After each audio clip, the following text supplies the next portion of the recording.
Now we return to our series Inside Yemen. Tonight a look at a failed state, collapsing because of actions by humans. War has raged since 2015 between Shiite Houthi rebels backed by Iran and Yemen's government backed by a Saudi-led coalition. The Houthis control large areas of Yemen, including the capital, Sana'a. Their conquest reached as far south as the port city of Aden. They were forced from Aden by the coalition, which include the U.S. and the United Arab Emirates. The Emiratis still control the city, which creates friction with Yemen's government. Meantime, the vast majority of Yemen's 29 million people suffer from critical food shortages, a lack of fuel, and a healthcare sector in crisis. Tonight, again in partnership with the Pulitzer Center on Crisis Reporting, special correspondent Marcia Biggs reports. Here in the neonatal ward of Aden's Al-Sadaqa Hospital, mothers take turns looking after their babies, filling in the gaps of a broken health system and a skeleton staff. So you have 43 babies, and how much staff do you have?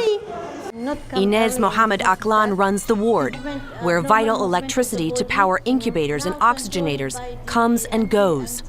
Dr. Inez says she loses almost a quarter of the premature babies that arrive to her ward within hours. So this baby was brought in just a week ago, premature. His lungs aren't fully formed yet, so he's in severe respiratory distress. He's just over 3 pounds. Right now, he has oxygen. Today you have electricity. Yeah. But tomorrow? Don't know. Less than half of Yemen's health facilities are functional, amid a health crisis that has seen epidemics of preventable and largely eradicated diseases, like cholera and diphtheria. Public hospitals exist on few resources, relying on international aid groups for supplies. All of these medications came from outside. Yes. What would you have here if you were only relying on the Ministry of Health? Empty place. It would be empty. Empty, yes. It feels like we're begging. Everything comes from the aid groups, supplies, teaching. The government is doing nothing. Yemen's entire infrastructure was badly broken when the war against Houthi rebels began in 2015. Now it's on the brink of collapse.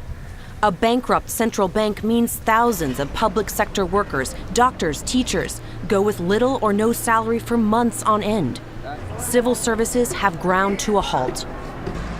Gas stations sit abandoned, leaving people to rely on fuel bought on the black market to run their cars and generators. The city is supposed to be liberated, this man shouts. 3 years and nothing has changed. There is no government. We don't get anything from them. And in this Aden market, we meet fisherman Nabil Ahmed, who has had this shop for 11 years. Without gas, none of us can go to the sea to fish. If I buy gas at these prices, I have to sell the fish at a high price. Sometimes we have to close. We don't work. More deadly than lack of fuel, lack of food. A Saudi blockade on Yemen's Houthi-controlled north late last year dealt a heavy blow to a country which relies on imports for 90% of its food. 17 million Yemenis, over half the population, don't have enough food to survive. So here in Aden, it's a big city. There is food available. The problem, the prices. We're going to go talk to some shopkeepers now. The previous price was 20. Now it's 40. Bashir Salam says he's had to double some of the prices in his shop. We used to give normal people goods on credit. They would pay at the end of the month. Now we can't. We tell them you have to pay in cash so I can have cash to keep things running. Kifa Abdul Kafi says high prices make feeding her family a daily struggle. Who do you blame? The government. Who else would we blame? A very corrupt government.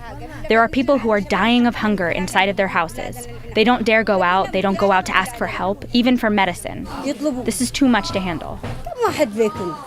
Life here is a grind. Everywhere you go, you see destruction like this. There's been virtually no rebuilding. Trash piles up in the streets. There are open sewage lines. They may have driven the Houthis out of this part of the country, but the official Yemeni government is massively fractured. The result? A failed state. Ahmed bin Ahmed el-Maisri is Yemen's interior minister, a cabinet member of embattled and exiled President Abdurrahman Mansour Hadi. What do you say to the people who are paying double what they used to pay for food, who don't have fuel, who say that Yemen is a failed state. Yes, we are suffering, but it's nothing to compare with what the situation was when the Houthis were here. We're still in the negative. Soon we will reach 0 point, and we will go to positive. They have to be patient if they want the truth. But patience is in short supply. In January of this year, a separatist group backed by the United Arab Emirates stormed the streets of Aden, claiming corruption in the cabinet and demanding that it disband. 3 days of clashes left scores dead, including 7 men assigned to protect Maicity. He says the attackers were puppets of the UAE, which controls the south as part of a Saudi-led coalition formed to fight the Houthis. We don't regret that Emiratis are here. They helped us. But you can't go to the port without permission from UAE. You can't go to the airport without permission from UAE. You can't enter Aden without the permission of UAE. I, as the Minister of Interior, I don't even have authority over the prisons. What is my value as the Minister of Interior? The coalition originally came to fight Houthis with us. So wherever there are Houthis, the Saudis and the UAE must be there. But once an area is liberated, the legitimate government should be allowed to rule it. Do you feel occupied? Am I not correct? It sounds like occupation to me. It's undeclared. We have a lot of indicators on the ground that support what you just said. But we still think good of the UAE. And the answer to your question will come in the next few months. It's either that the coalition countries prove that they came to support the legitimate government and they enable us to do our work, or they will prove the thing that you just said, and I myself will go and say it in a press conference, but not now. But these women will say they feel occupied. How old is he? 65 years old. Mohammed Saleh is one of hundreds believed to be held in secret prisons run by the UAE and its proxy forces. He was taken 6 months ago from his home by police, allegedly on charges of terrorism, and disappeared without a trace. His sister Miriam comes every week to protest with other family members, desperate for information. We're not even allowed to go to the coalition offices to ask about our family members. Did they come to help us get rid of the Houthis or destroy us? This is a crime. We're humans, not animals. We asked the representative of the newly reopened Ministry of Human Rights about the status of the detained. The courts have been closed for 2.5 years because of the war, and they just reopened 6 months ago. Now that they are open, things will get better. The coalition security used to say that they can't release any suspects because with no courts, there could not be a trial. Did you hear anything back? The UAE officially denies their use of secret prisons, but the Minister of Interior tells us otherwise. He says he was in talks with the UAE on behalf of these families, but the attack on his government in January shut down communication. Hanan's husband Rami has been detained for over a year and a half. The Yemeni government has no control over Yemen. This is our country, but the coalition treat us like slaves in our own country. They are occupying us.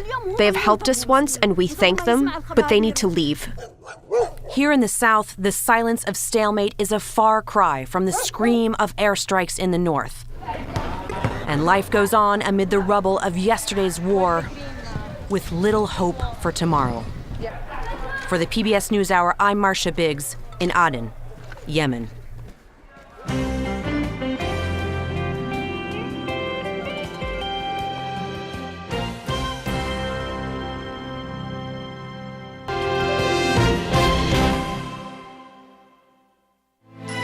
You're watching PBS.